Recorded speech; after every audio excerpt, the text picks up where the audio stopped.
Hello, Etsy sellers. I thought today may be a cool day for a first in a new series, the Etsy News. We're going to talk about rising stars on Etsy, how Etsy's doing in the media, and what they've been up to in the past week, possibly. Let me know what you think of this new style of video, and if you like it over time, who knows? I may well make some more of these. So, let's get into what's been in the Etsy news. I want to start with my Etsy top shop for the week, and that's Anna Acorn and Crow Studio. Now we spoke about them a few weeks ago in a video. If you haven't seen it, you want to check it out. It's one of actually my most popular videos of this year. You were all interested in them. But Acorn and Crow are my top selling shop of the week because they had almost 4,000 sales in just one day and roughly about 200 sales a day for the week before that. So that's like, what, a 20-fold increase in sales on one day? And I know how they did it, so you have to go and check that video. But congratulations, Acorn and Crow are crushing it.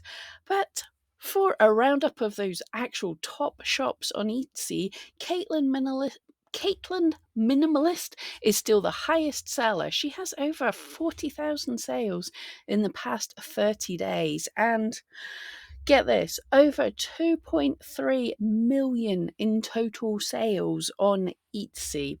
But Plano Kate 1 used to be a top seller on Etsy for quite a while, and she is still selling pretty well. And I reckon before the end of the year, she's going to be the second Etsy seller to hit that 2 million sales. Etsy should send them a little award or something. 2 million is fantastic. And a little shop that I think you want to watch. This is the biggest climber just now. It's having a sudden increase in views and sales, and this is Be Well Group. Looks like the shop, I don't know much about it, but it sells luxury personalized goods. Now, I know that's a contentious issue on Etsy, but it is allowed, and it looks like they do put a bit of work into curating and personalizing these items. It's one of the fastest growing top 100 shops on Etsy just now. What else is there? Right now, Etsy is in the news. They're in the news quite a lot. They've hit the UK news just now. Sky News has put out an article with the crushing headline, we have to say, "I can't afford food. Etsy sellers' income wiped out as it holds thousands in sales reserves." So there's a whole article there on Sky News. It is a bit dramatic, but I can't disagree with it. Some relatively big sellers in the UK are having like 70% of their income held in reserves. We talked about this in the past. We'll talk about it again.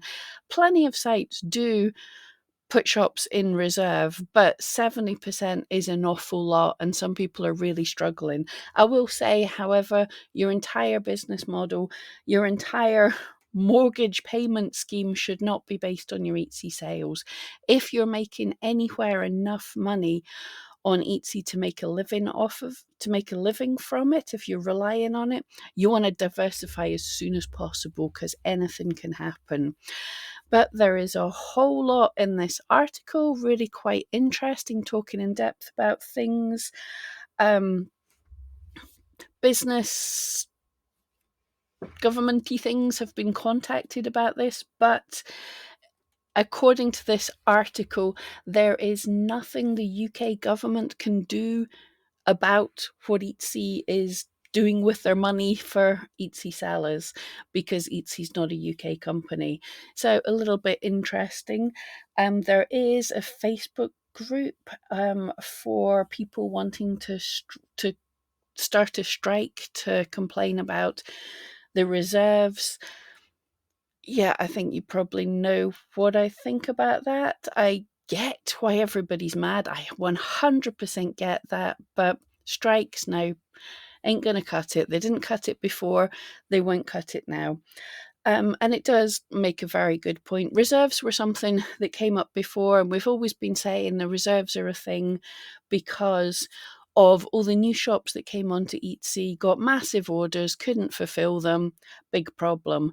But now my mum was hit with a reserve. Now reserves are a whole lot different. They've been ramped up to cover shops that don't ship with tracking, etc., to cover this payment protection thing. All of the shops in this article said that basically they have been hit with someone putting in a claim and Etsy just takes the money automatically out of their reserve. So these are shops that, because they're in the UK, they can't necessarily have international tracking. It is too expensive from the UK, and they don't buy Etsy shipping labels, so they're on reserve. And that's the same for my mum. She is on reserve because she can't send international orders tracked. So yeah, sucks. I'll get more into that. If you want to hear more about any of these news stories, let me know and I'll dig into them. I just wanted to do a quick update on everything. So Etsy updates. Something that Etsy's done or doing this week is, I've not seen it yet. It is in the US just now. They are rolling out that let buyers make you an offer thing, which a couple of months ago they rolled out to vintage sellers, the option that you could have the price that you set it at and then an option for buyers to make you an offer. Yeah, because that won't cheapen our products at all. Yeah, don't like at all. But anyway, it's rolling out. US sellers are getting the option of it. Not seen it in not US yet, but it's a thing. We have a new buyer scam doing the rounds. It's not brand new, but I thought I'd bring it up so you didn't get caught with it. People are emailing Etsy sellers to say they're trying to make a sale, but Etsy's not letting them. You have to provide the seller's email address for the sale to go through to be able to process the payments. To my knowledge, Etsy are not asking for your email for this purchase. So beware. Any message from a potential customer or a customer, anyone asking for any of your personal details, or if they're asking you to open a link, be very wary. I won't lie, just occasionally asking you to open a link. I have, because I make custom sculptures of dogs, sometimes people will send me a link to their Instagram page. I can see the link and I can totally understand the person's not trying to scam me. But be careful otherwise. Etsy is not asking for that kind of data. And if someone messages you, just tell them to get back in touch with Etsy, deal with Etsy. They don't want to deal with you. Okay, yes, another thing, the ShineOn thing. I haven't spoke about this yet. This is something I've been digging into. My friend Starla has spoke about it a little bit, so you want to go and check her out. ShineOn is like a print-on-demand company, but for jewelry. Now, it's personalized jewelry. I've heard and I've seen that some of this is beautiful engraving that you can do print on demand with a t-shirt, you can do print on demand with getting stuff engraved. That's perfectly fine with Etsy.